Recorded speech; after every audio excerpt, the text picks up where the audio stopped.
In the last lesson, we registered on WordPress.com and set up our website. And so we're here on the start screen, and we can see that we've already got this kind of shell of a website set up at the moment with our name and a few pages set up. So now let's explore this site checklist. Let's add some content and see what we can do.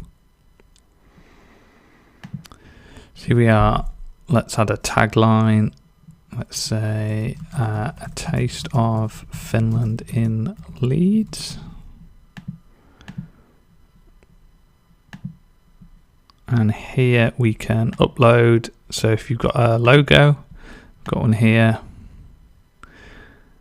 we can add that and hit continue.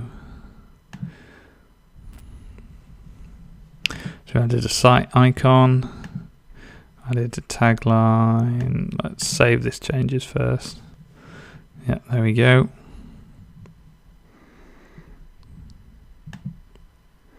We've got our site address, we've got our language, time zone, privacy, all of that looks fine.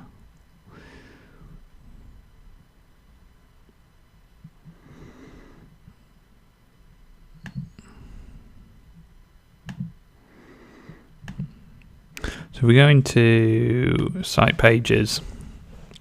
This is where we can edit any of them we want. So for example, we could edit the home page. Probably don't want it to say welcome to my site. Say welcome to Porridge Kitchen, a taste of Finland's finest cuisine in Leeds.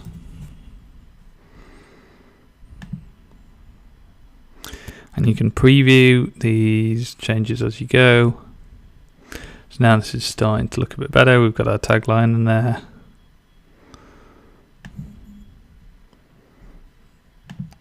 And WordPress is really good. If you're new, it will help you along with all those little helpers. So let's close this and go back. Close. So let's customize our theme. The theme is the kind of design, so whether the logo, images, the color scheme, all that's part of the theme. And we probably want to drop our actual logo in there.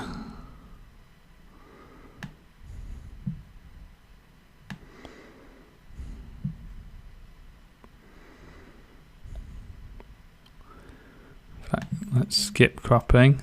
That looks better, doesn't it? Tagline is all fine. So some of this happens in real time. Some of it you have to click save. It can be a bit confusing. If you also want to change your other color schemes, your fonts, your menus, all of that can be done in this personalized section. By default, you also get a contact us form, so people will be able to message you from the website.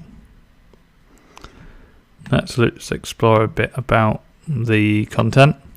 So you can use the visual editor, which is essentially just like using Microsoft Word or a word processor or something like that. Or if you know HTML, you can also dig into the code. Let's say we want to add some content. So I want to add some media.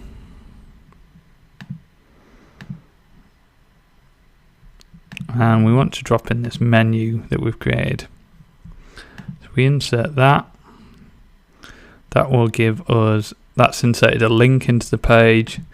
And then if we hit preview again, we can see that now that's clickable. So it's just like using a word processor in many ways. We can also look at it on phone view.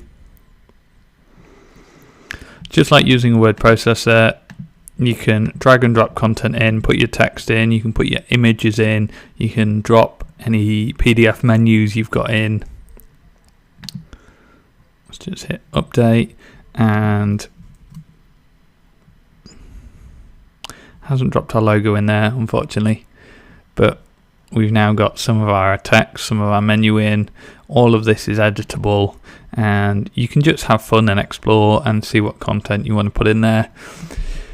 Take a look at the example website tour we did earlier and see what content you need in there, and make sure you put the stuff you need in there and don't bother putting stuff you don't need in there, because that's going to take you more time to maintain and make sure your website's up to date, right? So keep it simple, clean and effective.